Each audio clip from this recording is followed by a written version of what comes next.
Good morning. Um, let's go back to my screen. Okay, good morning, children. Let's study Moses 1, verses 1 to 10 for Come Follow Me Introduction to the Old Testament. So, as children of God, we have a divine destiny. The truths revealed in Moses and Abraham's vision can have a powerful influence on our choices and on our ability to overcome life's challenges. Let's read Moses 1, verses 1 to 10. The words of God which he spake unto Moses at the time when Moses was caught up into an exceedingly high mountain, and he saw God face to face, and he talked with him. And the glory of God was upon Moses. Therefore Moses could endure his presence. And God spake unto Moses, saying, Behold, I am the Lord God Almighty, and endless is my name. For I am without beginning of days, or end of years, and is not this endless? And behold, thou art my son, wherefore look, and I will show thee the workmanship of my hands, but not all. For my works are without end, and also my words, for they never cease. Wherefore no man can behold all my works, except he behold all my glory, and no man can behold all my glory, and afterwards remain in the flesh on the earth. And I have a work for thee, Moses, my son, and thou art in the similitude of mine only begotten, and mine only begotten is and shall be the Savior, for he is full of grace and truth. But there is no God beside me, and all things are present with me, for I know them all. And now behold, this one thing I show unto thee, Moses my son, for thou art in the world, and now I show it unto thee. And it came to pass that Moses looked, and beheld the world upon which he was created. And Moses beheld the world, and the ends thereof, and all the children of men which are, and which were created. Of the same he greatly marveled, and wondered. And the presence of God withdrew from Moses, that his glory was not upon Moses, and Moses was left unto himself. And as he was left unto himself, he fell into the earth. And it came to pass that it was for the space of many hours before Moses did again receive his natural strength, like unto man. Now for these cause I know that man is nothing, which thing I never had supposed. Then let's continue reading from Moses 1, 37 to 39. And the Lord spake unto Moses, saying, The heavens, there are many, and they cannot be numbered unto man, but they are numbered unto me, for they are mine. And as one earth shall pass away, and the heavens thereof, even so shall another come. And there is no end to my works, neither to my words. For behold, this is my work and my glory, to bring to pass the immortality and eternal life of man. And Abraham 3:20 to 26. Now the Lord had shown unto me, Abraham, the intelligences that were organized before the world was, and among all these there were many of the noble and great ones.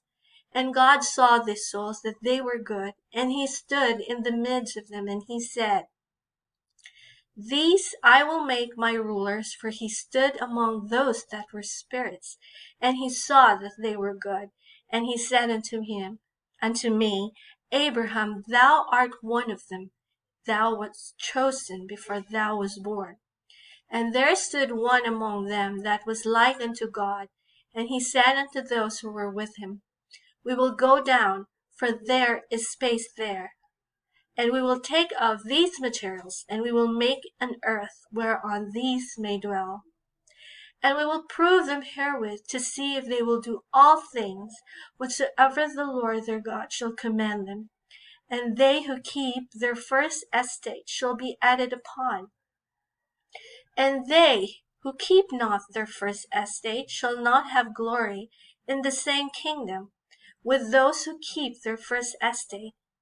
And they who keep their second estate shall have glory added upon their heads for ever and ever. So as we read these passages of scripture from the book of Moses and from the book of Abraham,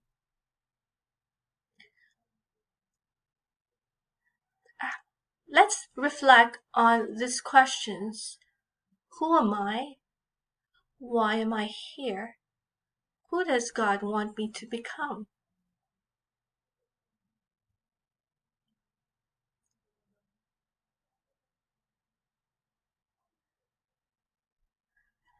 I think we can focus on these questions and this scripture for today.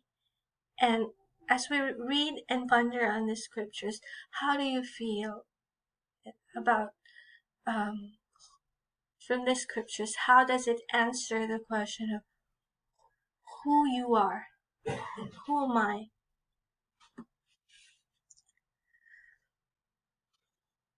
I know that we are sons and daughters of a loving Father in heaven and loving Heavenly Mother.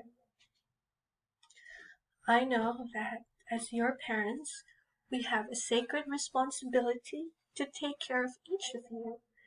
Heavenly Father and our Heavenly Mother are perfect examples of the perfect parents that we ought to be as your parents. And your being here on earth has a purpose, an eternal purpose.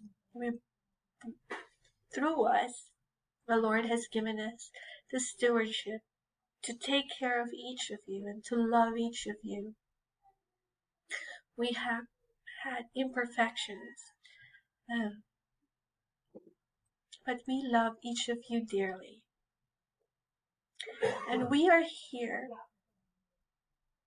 to fulfill the wonderful plan of our Father in heaven, the plan of happiness, the plan of salvation. The great principle of the plan of salvation is for each of us to possess physical bodies, to obtain physical bodies. And for that very purpose and reason, this fulfills the Lord's plan of experiencing joy. And through mortality, through this life on earth, we experience pain and joy. And this is the beauty of being here on earth, exercising our faith, learning to live the commandments, being obedient.